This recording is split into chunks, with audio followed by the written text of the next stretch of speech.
হাতে দুর্গাপুরের রাস্তায় রাজ্যের মন্ত্রী অগ্নিমিত্রা পাল। স্বচ্ছ ভারত অভিযানে সামিল রাজ্যের পুরো নগর স্বচ্ছতার বার্তা দিতেই পথে নামলেন মন্ত্রী অগ্নিমিত্রা। সতর্ক করলেন দুর্গাপুরের ব্যবসায়ীদের, পুরো আইন না মানলে জরিমানার হুঁশিয়ারি মন্ত্রী অগ্নিমিত্রার। যে ছবি দেখছেন একেবারে স্বচ্ছ ভারত অভিযানে ঝাড়ু হাতে পথে নামলেন মন্ত্রী অগ্নিমিত্রা পাল। দেখতেই পাচ্ছেন, সতর্ক করলেন দুর্গাপুরের ব্যবসায়ীদের, যত্রতত্র যাতে নোংরা ফেলা না হয়। আরো বিস্তারিত জানবো, টেলিফোন লাইনে রয়েছে প্রতিনিধি রাজেশ সেনগুপ্ত। রাজেশ, আমরা দেখতে পাচ্ছি রাজ্যের মন্ত্রী অগ্নিমিত্রা পাল তিনি ঝাড়ু হাতে স্বচ্ছ ভারত অভিযানের বার্তা দিতে তিনি নেমেছেন। আর কি দেখতে পাচ্ছ এই মুহূর্তে, কি জানা যাচ্ছে? দেখো, স্বচ্ছ ভারত অভিযান তখনই সার্থক হবে যখন স্বচ্ছ বাংলা সোনার বাংলা তৈরি হবে, এবং ঠিক এই বার্তাকে সামনে রেখে কিন্তু আজকে দুর্গাপুরের যে সিটি সেন্টার, সেই সিটি সেন্টার বাস স্ট্যান্ডে কিন্তু রাজ্যের পুরো নগর উন্নয়ন মন্ত্রী রয়েছে, যে পুরো নগর উন্নয়ন মন্ত্রী অগ্নিমিত্রা পাল তিনি কিন্তু ঝাড়ু হাতে রাস্তায় ঝাড় দেন এবং তিনি ব্যবসায়ীদের সতর্ক করেন। তিনি বার্তা দেন যে কোনোভাবেই যাতে রাস্তায় নোংরা ফেলা না হয়। যদি সেক্ষেত্রে এরকম কেউ যদি কথা না শোনে, তাহলে সেক্ষেত্রে কিন্তু তারা 1 সেপ্টেম্বর থেকে কিন্তু জরিমানা ধার্য করছেন।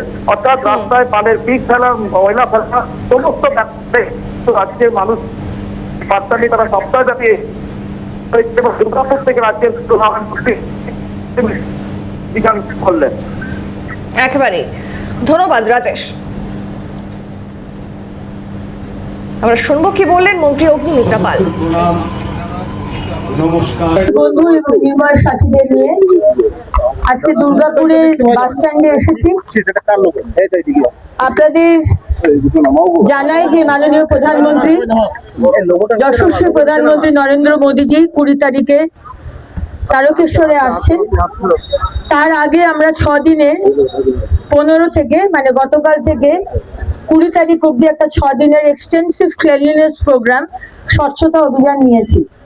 সেখানে আমরা চাই যে সমস্ত সমাজের মানুষ, স্কুলের ছেলেমেয়েরা থেকে শুরু করে আমাদের বাড়ির দাদু দিদারা যারা পারবেন, সমস্ত মানুষ রাস্তায় এসে মন্দির, পার্ক, রাস্তা, নদী, ঘাট, লেক আমরা পরিষ্কার করব বা লোকদেরকে দিয়ে পরিষ্কার করাবো। Prevention is better than cure. তাই শুধু 5 দিন 6 দিনের ক্লিনলিনেস ড্রাইভ নিলাম, সেই করলে হবে না।